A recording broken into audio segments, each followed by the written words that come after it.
કોઈ માણસ ક્યાંથી આવે છે ને એ મહત્વનું નથી, મહત્વનું એ છે કે એ ક્યાં પહોંચવા માંગે છે. આજે હું તમને એ કંપનીની વાત કહેવા માંગુ છું જે કંપનીના માલિક અને કંપનીના તમે જાણો છો. એ કંપની કઈ છે ને એ જાણવા માટે તમે 10 સેકન્ડ રીલ સ્ક્રોલ નહીં કરતા. 1982 ની વાત છે. એક માણસ સામાન્ય ઘરમાંથી આવે છે, સિક્યુરિટી ગાર્ડની નોકરી કરે, સાથે સિનેમા હોલમાં સાફ સફાઈ અને પોસ્ટર લગાવવાનું કામ કરે. તેની ઈમાનદારી અને મહેનતને જોઈ અને સિનેમા માલિકે એને પોતાનું નાનું રેસ્ટોરન્ટ ખોલવાની પરમિશન આપી, જેમાં તે સેન્ડવિચ, ઠંડા પીણા અને વેફર સેલ કરતો હતો. પરંતુ તેને એક ભાન થઈ કે 80% જે કમાણી છે એ તો બટેકાની ચિપ્સમાં છે. એ જે ચિપ્સ આવતી હતી ને લો ક્વોલિટીની આવતી હતી. પછી તેને લાગ્યું કે મારે મારી ખુદની પ્રોડક્ટ બનાવવી જોઈએ. તેને તેના ભાઈઓ સાથે મળીને ઘરે જ બનાવવાનું ચાલુ કર્યું. ઘરની ક્વોલિટી એક સરખી ના હોવાને કારણે પોતે મશીન લેવાનું વિચાર્યું.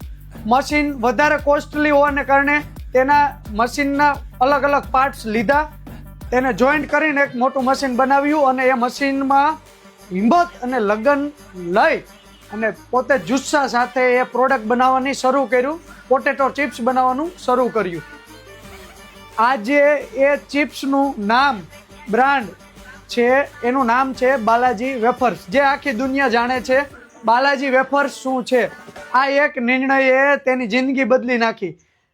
આજે એની કંપનીના પ્રોડક્ટ છે સેંકડો સ્ટોર અને દુકાનમાં વેચાય છે. આના ઉપરથી એક જ વાત જાણવા મળે, નાનો માણસ નહીં, નાની તો ખાલી વિચારધારા છે. જો તમે પણ નાના ઘરથી આવો છો, તમને પણ એમ લાગે છે કે મારા માટે બિઝનેસ મુશ્કેલ છે, તો યાદ રાખજો, હિંમત અને લગન હશે ને તો તમે પણ બિઝનેસમેન બની શકો છો. હું છું મિત ગજેરા, ફાઉન્ડર ઓફ સત્વવેદા.